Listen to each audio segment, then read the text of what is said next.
I think yesterday there was all this rumors that this health code could be introduced. What more do we know at this point?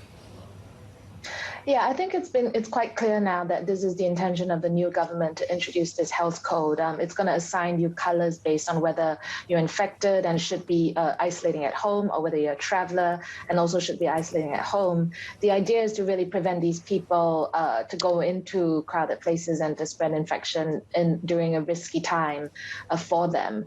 But he has made it clear that although that system is modeled after what they do in China, that it's not going to be so ambitious in terms of surveillance and tracking in Hong Kong. I don't really think they can pull that off in Hong Kong. He said it's not going to track people's movements. You won't have to worry about your code suddenly turning red and preventing you from going anywhere, which is what happens in mainland China all the time.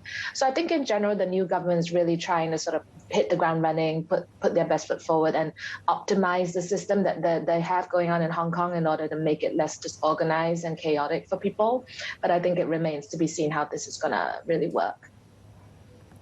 Rachel, that brings up a good point on just the baby steps, right? And I guess for our viewers in many parts of the world who are watching this, let's clarify what home quarantine means. Is that full home quarantine when you arrive in Hong Kong? Is there a bit that's still at the hotel? And if people are wondering, why is there still a hotel bit that's involved here still, if in case we do get these changes? Yeah, I think people are really hopeful for full home quarantine, but from what the chief executive and the health chief have said is that they're only looking at partial. So the first few days you still need to be in a hotel because they want to track people's PCR results. They want to see who's actively infectious. And then after that sort of danger period, which with Omicron, it's usually only about 3 to 4 days, then people can serve the remainder of that at home.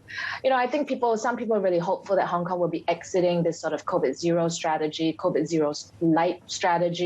But I think the truth is that they've made it quite clear that Hong Kong's not going to be exactly like the rest of the world. It's not going to be exactly the mainland either. But this sort of middle ground is probably what we're in for at least for the rest of this year.